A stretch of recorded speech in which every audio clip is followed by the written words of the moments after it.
Nasaan ba ang tunay na lokasyon ng impyerno at langit? Totoo ba na may impyerno o langit kapag namatay na ang ating physical na katawan?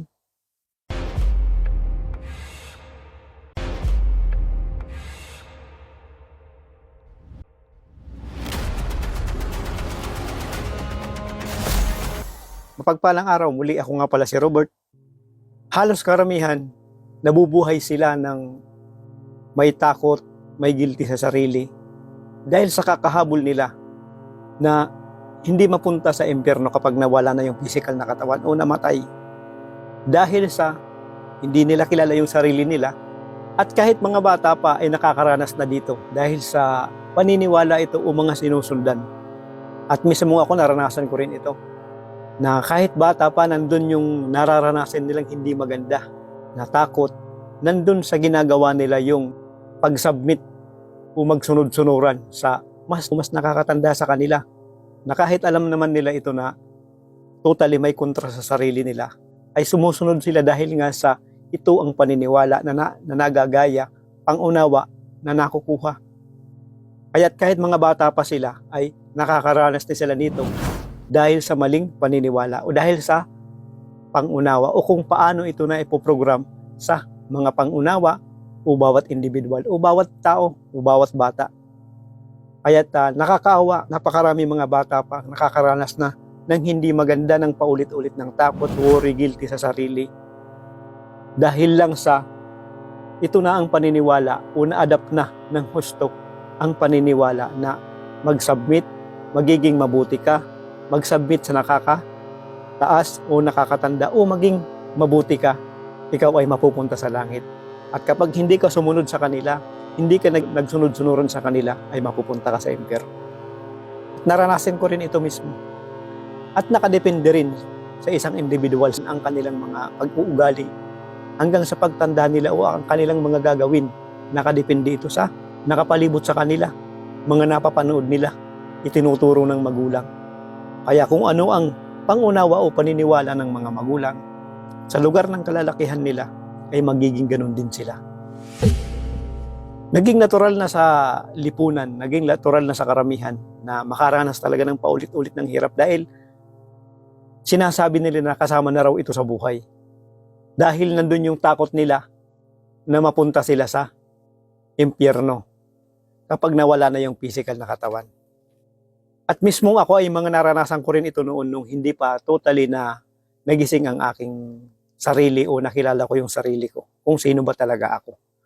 Halos lahat ito ang nangyayari sa kakahabol ng hindi sila mapunta sa impyerno kapag nawala na yung physical na katawan o namatay, nabubuhay sila ng may takot, worry, guilty sa sarili.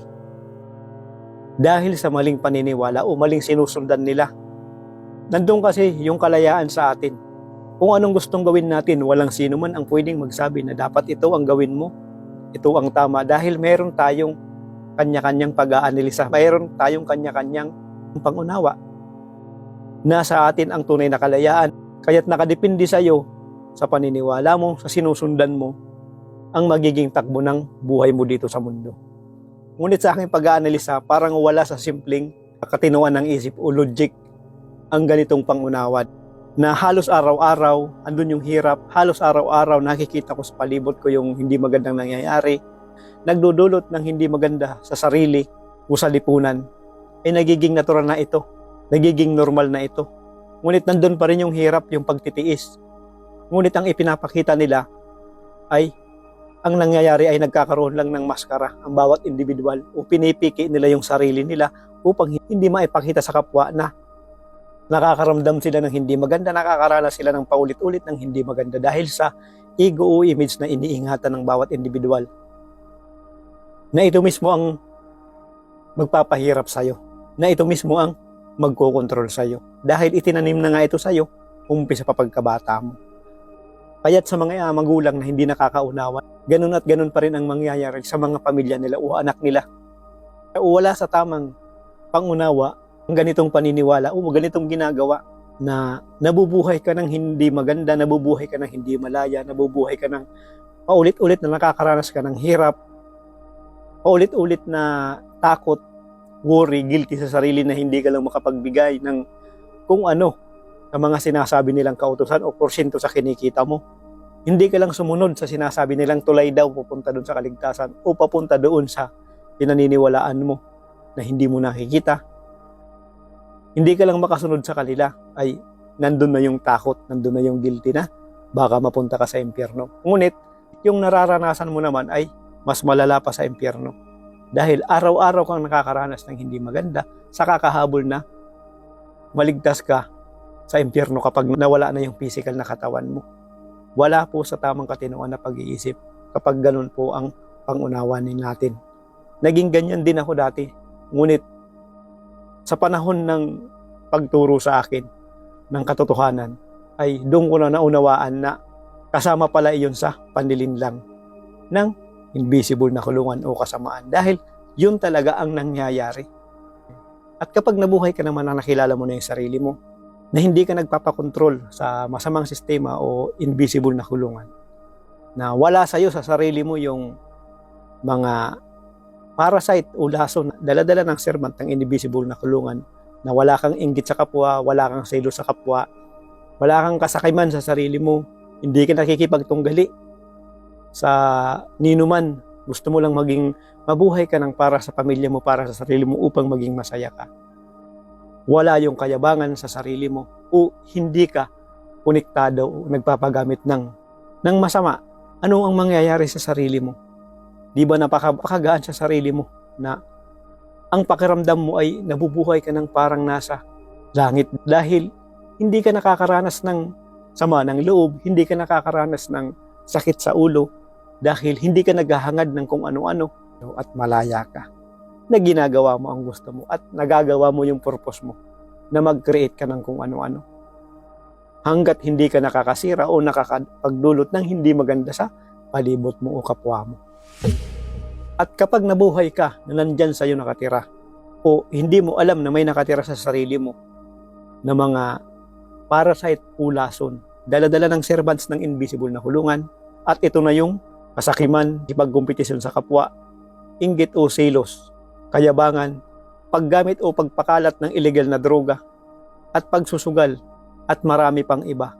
Ito ay nagdudulot ng hindi maganda sa sarili natin.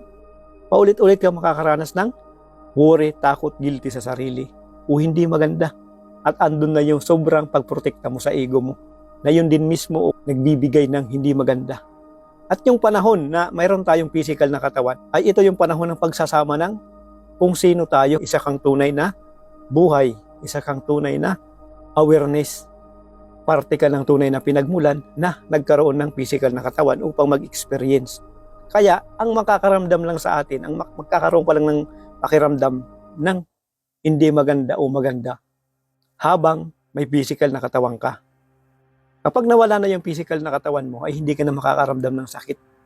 Hindi ka na makakaramdam ng hirap dahil sa wala na yung physical na katawan mo. Kaya't ano ang hahabulin mo na maligtas ka sa impyerno kapag nawala na yung physical na katawan mo? So simpleng pag-aanalisa lang yun, ngunit nakadepende pa rin ito sa'yo.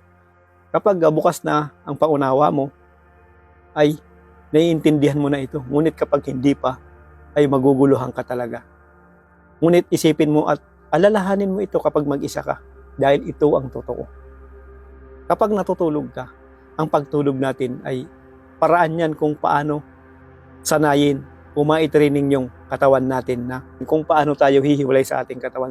Ibig sabihin pala, kapag nawala na yung physical na katawan mo, ay hindi ka na makakaramdam ng init, hindi ka na makakaramdam ng sakit o hirap dahil wala na yung physical na katawan. Isang halimbawa lang ang pagtulog natin habang nagre-repair ang ating physical na katawan. Kung gaano natin ito napagod, kung gaano natin ito nasira, ay lalabas at lumalabas yung kung sino ka mismo. At yun ang tinatawag na paglalakbay ng iyong kaluluwa. Ang paglalakbay ng iyong espiritu o yung sarili mo, kung sino ka. At kapag nasanay mo na nga ito sa sarili mo, kung paano mo ito gawin, at pwede ka pang pumili kung saang lugar ang gusto mong punta. Di katulad sa iba na kapag nandun yung mga lason o parasite, andun yung hirap na mararamdaman nila. Nagkikipagkompetisyon sila, naghahabol sila na makuha kung ano-ano upang may maipakita lang, ipagyabang. Naghahabol sila ng palakpak o puri ng ibang tao. At kapag hindi sila napansin o hindi sila napuri ng ibang tao, pinalakpakan, nandun yung sama ng loob nila. Mayroong mga bagay na gusto silang makuha, hindi nila makuha. Ay nandun yung sama ng loob nila. So, dito sa mundo, habang nabubuhay sila may physical na katawan, nakakaranas na sila ng mas malala pa sa impyerno. Ngayon, yung mga individual na wala ang parasite o lason sa katawan nila, ay nabubuhay sila ng walang stress, worry, takot, o guilty sa sarili. At hindi sila nagpapakontrol sa mga sinasabing tulay kuno o daanan upang makapunta doon sa mga peking Diyos upang pakinabangan lang yung kapwa. Nandun yung pakiramdam ng masaya o tunay na malaya ka kapag wala sa'yo yung mga parasite o lason na nakatira.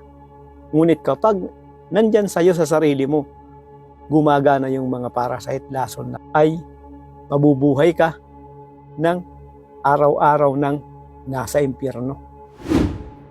So, ibig sabihin pala, ang tunay na lokasyon ng impyerno at langit ay nasa isip natin, nasa sarili natin, nasa pangunawa natin.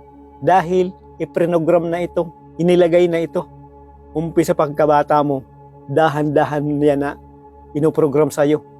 Ikinukulong ka ng husto sa invisible na kulungan. Kaya ngayon pa lang, huwag ka nang maghabol na hindi ka lang makapagbigay ng porsyento sa kinikita mo o oras mo sa mga nagsasabing tulay o daanan upang makapunta sa tunay na pinagmulan, upang pakinabangan ka, ay itigil mo na yan. Ngunit nakadepende pa rin yan sa paniniwala mo. Dahil nandito lang ako upang ipaalam ito, ipakilala ko ang tunay na pinagmulan na nandyan mismo sa sarili mo, nasa puso mo, nasa buong pagkatao mo. Kilalanin mo siya, tanggapin mo siya sa sarili mo. At hindi mo kailangan ng sino mang babalik dito upang iligtas yung sarili mo, dahil nandyan sa mismo sa sarili mo, nasa buong pagkatao mo. Kilalanin mo siya, mabuhay ka ng malaya. Dahil ang free will ay nasa iyo. Dahil nandyan siya, parte ka niya, anak ka niya. Tanungin mo ito sa sarili mo. Kapag naniwala ka ba sa mga sinabi ko, sino bang makikinabang? Ako ba? O ikaw? Yan ang lagi mong sukatan kung ang isang individual ay nagsasabi ng totoo. Sino ba ang makikinabang at sino ba ang mamawalan? Sino ba ang mawawalan? Ako ba? Walang iba kundi yung mga individual na nakikinabang sa'yo o yung masamang sistema na nagkokontrol sa'yo. Gamit ang mga kautusan, gamit ang mga pananakot upang mag-submit ka sa mga nagkukunwaring mataas o nagkukunwaring tulay papunta sa peking Diyos. Kaya ito mismo ang nagkikreate, ito mismo ang nagdudulot ng hindi maganda na makaranas ng impyerno dito sa mundo. Dahil ang totoo, ang panahon ng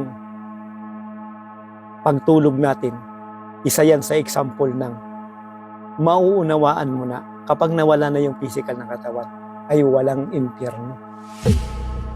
Pumunta ka sa tahimik na lugar, isipin mo, alalahanin mo ang sarili mo, kilalanin mo siya sa sarili mo, at isipin mo rin ang mga sinabi ko. At kapag naunawaan mo ito ng husto, ay tunay na magbabago na ang pangunawa mo o pagkilala mo sa sarili mo.